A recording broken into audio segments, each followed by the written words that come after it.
来吧，新玩具！今天我们来玩一款特殊的产品。说它是产品，我觉得并不太合适啊。这一款是属于粉丝向的个人设计作品。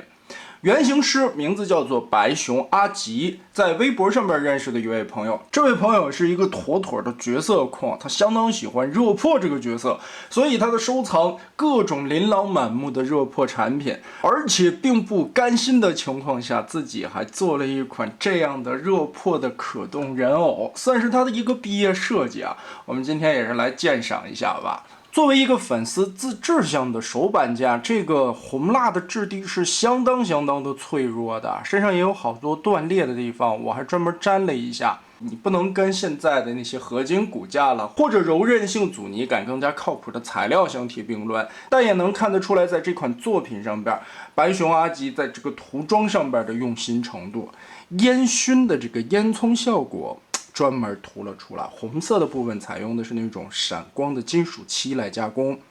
车头这一块的进气格栅纹理刻的相当细致，尤其腰部这一块的细节勾勒，里边的散热片，外边的排气筒的烟熏效果，还有这一根金属网的管路，小臂上细节的刻画和涂装点缀出来的细节，包括替换手，它其实做了2对啊，但是这个红蜡已经非常的酥脆了，靠球形关节来安装，这个东西已经它寄过来的时候粘死了，而且张开的手型这一块刻画的也是相当不错的，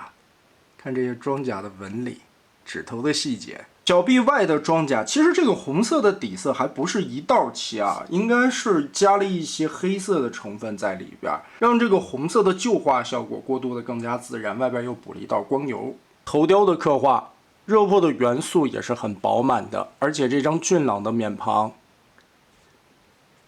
非常日式的一张脸，而且尖锐的下巴的这个感觉啊，还有脸颊旁边的这个黑色勾线，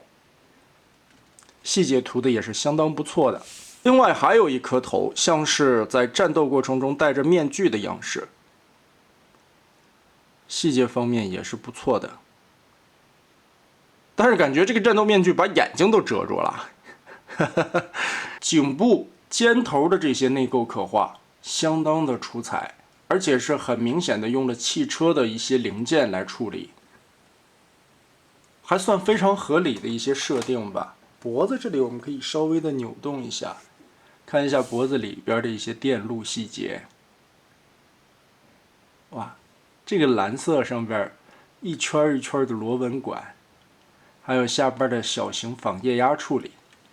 肩头的关节，它这里设定的像是2个前轮胎，用轮子的这个轴作为肩膀的活动关节，但根部这里其实是一个大型的球关来活动。二头肌这里做了左右的旋转关节，曲臂也能大约135度。来看一下这块胳膊的部件，曲肘的部位里边还有一些挡肉的填充以及机械纹理的刻画，回折的时候并不会显得脱肉。包括小臂内侧的这块板子上面一些纹路丝，轮胎纹，而且这个轮胎是从中间炸开，然后设计出了中间的液压，还有这些关节的处理方式，就很合理。热破后背标志性的小翅膀，它采用的是3段式分炸开的这种设计概念。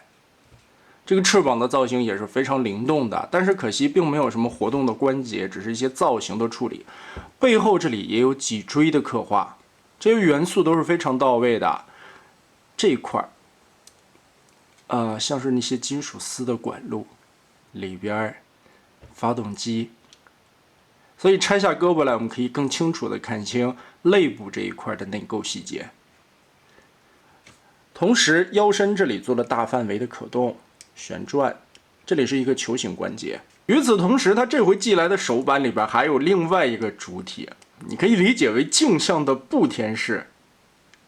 车头的这一块元素也不一样啊。如果说在概念的设定中，这个是真车头变成的胸部的话，看这里，这个是个红旗啊！哎，圆圆的车灯，前边进气格栅的这些元素。后背这里的管线也增加了一些紫色的元素点缀，更像是镜像的味道。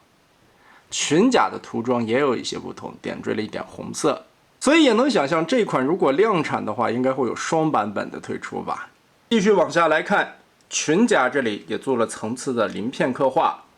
腿部的关节其实看着是一个转动的关节啊，倒是活动起来该有的范围都是有的啊，只是现在这个东西的松紧度差了些意思了。就腰部这一圈转过来，后裙甲、大腿后面的这些内构刻画，很多的小细节很用心思啊。烟囱每一个带有烟囱的地方都会有这种烟熏的效果。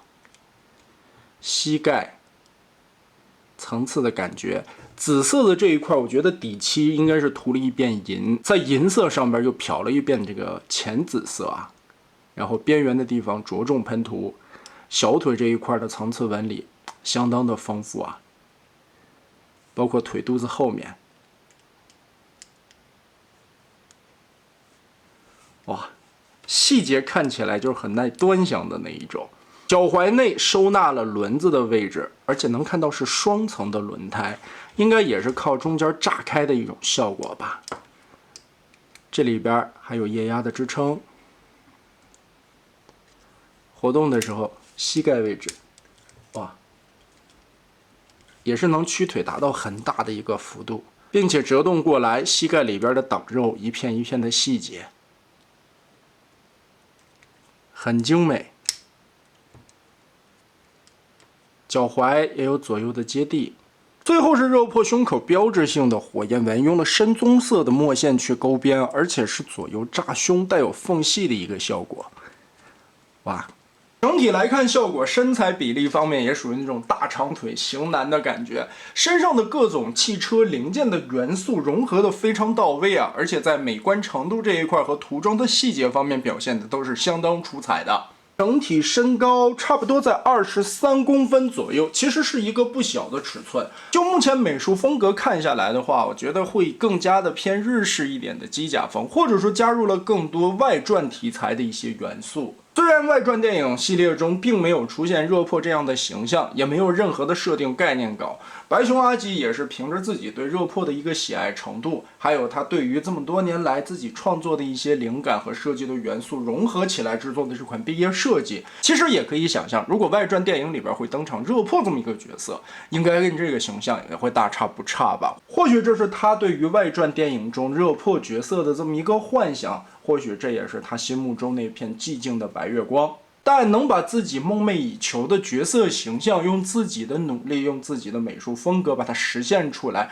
最终实体化。虽然目前红蜡阶段相当的脆弱，也不能当一个正常的东西去把玩，摆在那里看的话，我相信不管说是同样喜欢热破这个角色的朋友，还是白熊阿吉自己看到了也会甚是欣慰吧。所以可以说，这期的视频是相当稀有的，这款热破也是非常珍贵的，全球唯一，仅此一款，首图自己注塑、自己设计出来的这么一款原创的形象。或许因为每个人的审美观念不同啊，大家对于每一个人心目中的热破形象会有不同的理解。但是我觉得能把自己的这份爱创造出来，最终把它实现，本身就是一件很伟大的事情。另外还想说一个题外话，为什么这一次在视频开头我称白熊阿吉为他的原型师，而没有说成是设计师？其实我觉得这两个称呼应该是有着独特的概念啊，应该区分开来。原型师他对于这个原创的设计美术风格的一个拿捏，我觉得这个称呼会更加的到位，而设计师更多的考虑